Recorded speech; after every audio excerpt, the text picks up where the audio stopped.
Shalom Malakim Wa'akwath of the elect of the nation of Israel, the nation of Yashar Allah, which in these last days, you so-called Negroes, Latinos, and Native Americans, you are the true Hebrew Israelites according to the Holy Scriptures, and giving all praises to Yahweh, Bahasham, Yahweh Shai Wa Raha Kodash, and double honors to the apostles and elders of Great Milson, which are the men that taught me the 100% truth according to the law and the testimony. And this is a brief lesson, to edify and, educate you brothers, you newer brothers who are, in the highways and hedges, and you might encounter, these false Christians who always try to use Romans 10 and 12 to justify that, God loves everybody. That God came for not only the Jew, but for the Greek. Okay, and what these false Christians don't understand, they don't understand history. For example, the apostle elder Gabar, he always speaks about how if you want to know the mystery, you got to understand the history. Okay, in order to understand the mysteries of the scriptures, you have to understand, what happened throughout history of why the Romans were being called Greeks or Grecians. And I want to pull a brief precept here in the Apocrypha, 2 Maccabees 4 and 15. Not setting by the honors of their fathers, but liking the glory of the Grecians, best of all. And during the time of the Grecian Empire, which that's where the beast system started with the Greeks, which the original Grecians, they were Japhetic people, who today they would be known as the Polynesians, the so-called Samoans, when you study history. But Esau, because of prophecy, pursuing to Genesis, the 25th chapter, Genesis 27th chapter, the book of Habakkuk, the book of Obadiah, of the prophet Obadiah, what Esau was going to do, he was going to go and conquer these different nations and steal their identity. And that's one of the examples of how Esau was able to call himself, the Greeks, the Grecians. And after they called themselves the Grecians, starting with this Edomite by the name of Alexander the Great, you had different kings, and governors, who were, conquering, these different nations, before the before the ministry of Yahushua, which during the ministry of Yahushua, that's where you had the the Roman Empire, different governors like Pontius Pilate, Agrippa, these different other Edomites. But you have to go before that. You got to go before the history of the Romans, starting with the Greeks. That's how they say in the world, civilization. Let me get that. Civilization started with the Greeks.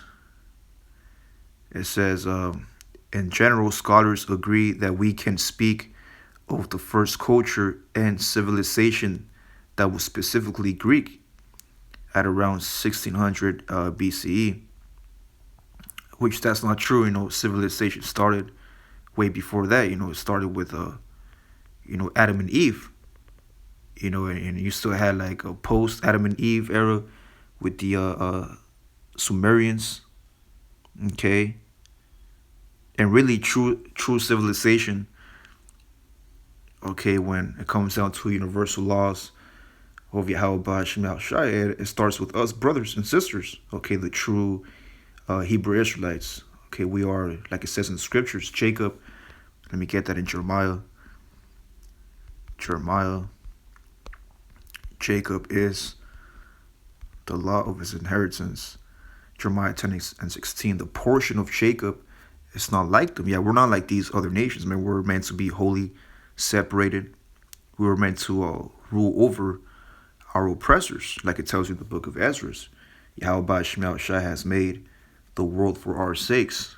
And it says, for he is the former of all things. So really, civilization, it started with the sons of God, the sons of Yahweh Shemiah Shai, starting with Adam and the chosen seed line on down to Shem, Arphaxad, Peleg, okay, the sons of Yahweh Shemiah Shai.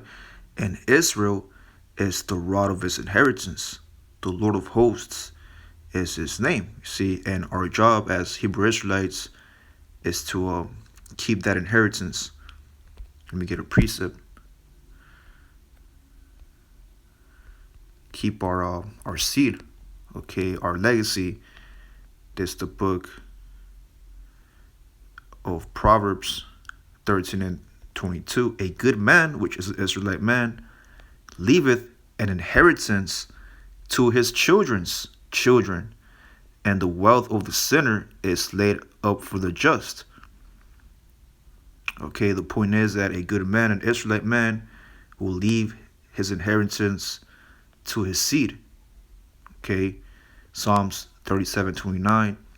The righteous shall inherit the land and dwell therein forever. You see, and that's the prophecy of the prophet Daniel. Daniel, he saw the vision of the Hebrew Israelites under Yahweh Shemel Shai taking over these different kingdoms in the last days. The righteous shall inherit the land and dwell therein forever. Let me get a precept. This is the book of Daniel. I think that's the 7th chapter. Daniel 7:18. But the saints of the Most High, Yahweh Shemel Shai, shall take the kingdom and possess the kingdom forever, even forever and ever. Okay, so Prophet Daniel, he saw the visions of these major empires who were going to rule the world, in wickedness. And after, okay, those kingdoms, collapse, that's when Yahweh Shemel Shai and the elect will reign, okay, in the kingdom of heaven here on earth. But part of this vision, Daniel saw the vision of the leopard. Okay, when you go into the different beasts, and one of those beasts, again, it was that leopard, and that leopard was the Grecians, the Greeks, who actually conquered. They conquered Israel. Okay, and during that conquering, they were setting different laws, different decrees, different draconian laws, very harsh laws to make Jake, okay, as written in the curses and prophecy, okay, to lose their culture, to lose their heritage. And here I have a quick, okay, I asked Google a question. Oh, okay, how does someone lose their culture or their heritage? And this is from 123helpme.com. It says, the discovery that three main causes of the loss of cultural identity are immigration, industrialization, and globalization. When people migrate to a new country, okay, and that's us brothers, okay, the first Israelites who migrated to new countries, okay, the reason for that was because of oppression, and ultimately goes back to the curses. When you lose your laws, your customs, you go off, you start sinning, the Lord will he'll kick you out. You can read that account in the book of 2 Kings, the 17th chapter, okay, where it says that Yahweh Shemel Shai, he kicked out Israel and Judah, northern and southern kingdom. It says when people migrate to a new country, they often have to assimilate to the culture. You see, so when we went to captivity, we learned the culture of the Babylonians. We learn about wickedness. See, we learn about the different gods and the deities. We assimilated to their culture, and it says they strive to fit in to the host culture, and they start to lose their own culture. You see, they strive to fit in, and that's why I pulled up Maccabees, because during the time of the Maccabees, okay, which that was during the Grecian slash a little bit of the Roman Empire. Okay, you had Jake who follow the ways of Esau, Edom, like it tells you in the book of First Maccabees, the first and second chapter, how amongst Israel there was a wicked man who said, "Let's go and sign covenants or a contract with the heathen." Second Maccabees 4:13. Now such was the height of the Greek fashions, an increase of heathenish manners. You see that? Okay. There's a word. Matter of fact, I learned this word when I was a freshman in college. I did take a class known as World Religions, and one of those words that I studied during my freshman year in college, it says it's actually there's a word. It's called cultural relativism. It's the idea that a person's beliefs and practices should be understood based on that person's own culture. Proponents of cultural relativism also tend to argue that the norms and values of one culture should not be evaluated using the norms and values of another. Okay, let's get some examples. Cultural relativism does not merely relate to morality and ethics. Cultural relativism, for example, explains why certain cultures eat different foods at different meals. Okay, and an example of that, when you go into the culture of the Grecians with Esau, Edom, he promoted what? He promoted pork. Okay, he got rid of the high holy days. Okay, and that's why when you go into the culture of Hebrew Israelites who were under uh with the they call them the Spartans. When you go into Spartan diet, a lot of Jakes that were having a pork pork soup, and all these wicked abominations to keep them so-called strong. So in their mind, Jake would think, eating pork was gonna make them, stronger. They were fit into that norm, into that value that consuming these types of diet was gonna make you, part of being a Grecian. Just giving that example. Well, as an example of cultural relativism. Another one, it says, cultural relativism is the ability to understand a culture on its own terms and not to make judgments using the standards of one's culture. The goal of this is to promote understanding of cultural practices that are not typically part of one's own culture. So, Jake, in the time of the Maccabees, they learned the culture of the Greek fashions. Okay, that's why you watch these different movies, like the movie 300, not Gladiator, but like movies that pertain to the example of the Grecians. Jake was working out naked.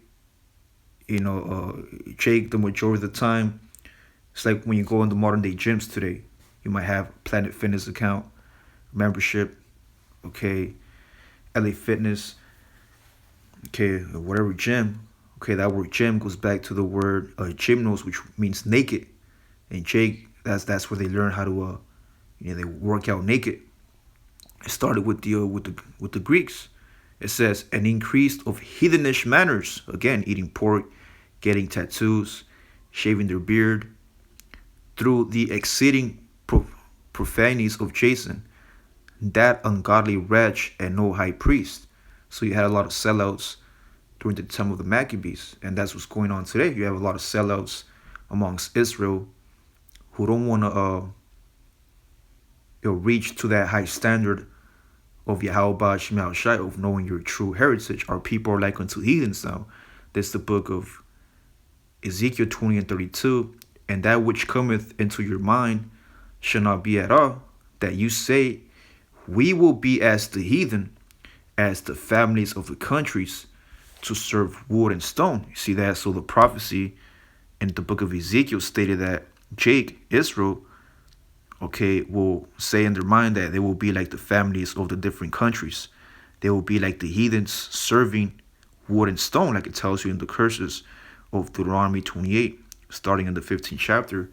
One of the curses was that Jake, in the last days, and modern day captivity, but also, during the first captivity, which was Egyptian captivity, going down to the Babylonians, the Assyrians, Middle Persians, Greek captivity, Roman captivity, Jake was going to worship wood and stone and call themselves after the manner okay, of that specific country, of that specific, okay, kingdom. And that's where you get the history of Romans 10 and 12. For there is no difference between the Jew, because there was Israelites. These Jews, okay, a lot of them were Israelites, like Jason. Okay, Jason, okay, who sold out, to receive so-called benefits, okay, from Edomite supremacy. You know, we call them I believe the word is not sure if it's Uncle Tom or coon. Khan, that's the word coon. Being a coon Israelite man, just Stockholm syndrome Israelite, okay, that call themselves priests, men of the Lord, okay, but they sold out, okay. That's why they're known as heathens. They're known as false prophets, okay. This is verse 14, that the priest had no courage to serve anymore at the altar, but despising the temple and neglecting the sacrifices. And that's what happened too with the northern kingdom. The northern kingdom, when they fled Assyrian captivity around early 700 BC. It took them around in the book of Second Ezra, the 13th chapter.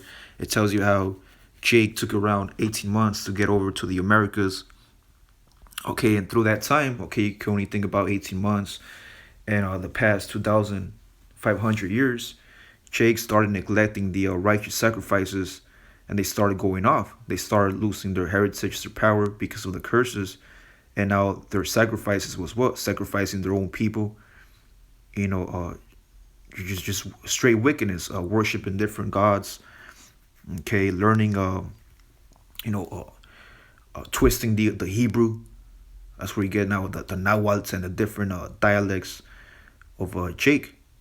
You see, it says, and neglecting the sacrifices, hastened to be partakers of the unlawful allowance in the place of exercise, right, the gym, after the game of discus called them forth. Verse 15, not setting by the honors of their fathers, but liking the glory of the Grecians best of all. Okay, by reason whereof sore calamity came upon them, for they had them to be their enemies and avengers, whose custom they followed so earnestly, and unto whom they desired to be like in all things. And that's what's happening now with Jake. Okay, and now that's the reason why we call ourselves Greeks, because the Jews, okay, they were known as the ones that were circumcised, meaning they knew about the laws, the statutes. Okay, and a lot of them were sellouts, and the Greeks. Okay, there's two types of Greeks. Okay, which is a Hellenist Israelite. Okay, who lost his culture, who he doesn't understand who he is, and the other one is ethnos, and at times ethnos can also apply to an Israelite. Okay, that might look different. A foreigner, he might look like a Edomite, a Moabite, different types of attributes of a heathen, but his seed line goes back to the original 12 tribes of Israel. You see, and what these false Christians try to do, they use Romans 10 and 12 to justify that. Just with this one scripture, they think they have the whole doctrine settled, that God loves. It don't matter if you're a Jew. It don't matter if you're a Greek. It don't matter if you're so-called white man. It don't matter if you're so-called Chinese man. Okay, the same Lord over all is rich unto all that call upon him. Okay, but the way to cut this doctrine, you always have to understand who, okay, Apostle Paul wrote his letter to, okay, and that's why it says here, letter to the Romans, written exclusively for Israelites who lost their heritage. And when you go into the difference between a formal and an informal letter, pretty much all the letters of Apostle Paul, they were informal letters, which it says here, an informal letter or letters are personal letters. Okay, this is not for the whole world. It's a personal letter that are written to let your friends, okay, close relatives or family members know about what is going on in your life and to convey your regards. An informal letter is usually written to a family member. You see that? A family member. a close acquaintance or a friend. You see that? So an informal letter, that would be the example of the letter to the Romans written by Apostle Paul. Okay, so whenever you brothers encounter a Christian, a false Christian, because the real Christians is us brothers, we are the true anointed of the gospel. When you deal with these Christians, they try to pull the Romans 10 or just a different chapter. Hey, always go back to the context. Okay, to the foundation of the context, which starts in chapter 1. Okay, this is Romans 1 and 1. Paul, a servant of Yahweh Shai HaMashiach. And we understand that all the servants of Yahweh Shemel Shai, they were who? They were the prophets, the servants, the prophets. This is Amos 3 and 7. Surely the Lord God will do nothing, but he revealed his secret unto his servants, the prophets. So the word prophet and the word servants, okay, they go hand in hand. Because Paul, okay, he was also, not only was he an apostle, but he was a prophet. Okay, Apostle Paul received also various visions. Another example, not only are we prophets or servants, okay, we are also friends of Yahweh Shemel Shai. This is John 15 and 15. Henceforth I call you not servants, for the servant knoweth not what his Lord doeth, but I have called you friends. For all things that I have heard of my Father, I have made known unto you. Yeah, and the reason why the Lord, okay, he calls us friends now is because he gives us he gave his trust to us here on earth to be able to, okay, teach his doctrine, okay, at its purest form. So we're known as friends, and the real friends, okay, is in Isaiah 41 and 8. But thou Israel, okay, it don't say but thou Esau or but thou Elam, but thou Moab. Okay, it says Israel, okay, are my servant. There you go again, the word servant, which means a prophet or also a what? A friend. Jacob, whom I have chosen, the seed of Abraham, my friend. You see that? So when you go back to Romans, the first chapter, Paul, a servant, okay, a friend also, and a prophet of Yahweh Shai HaMashiach, called to be an apostle, separated unto the gospel of Yahweh, which he had promised afore by his prophets in the Holy Scriptures. Now, who are the prophets? Amos, Obadiah, Ezekiel, okay, Enoch. Okay, they were all the sea lines of God's chosen people. Okay, which now we know them as the Hebrew Israelites. When you read the Holy Scriptures, there is no heathen, there is no Edomite or these enemies of Israel, okay, that are being spoken about as being prophets or writers of the Holy Scriptures. All the writers or the scribes, okay, all the record keepers, they're all Israelites, man, you see. But now the point is here, verse 7. To all that be in Rome, okay, so Apostle Paul, he wrote an informal letter to all that be in Rome, beloved.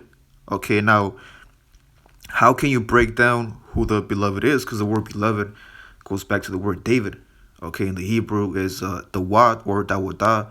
And the only way to break down Romans 1 and 7 of how to identify who the beloved is, simply go to Baruch chapter 3:36.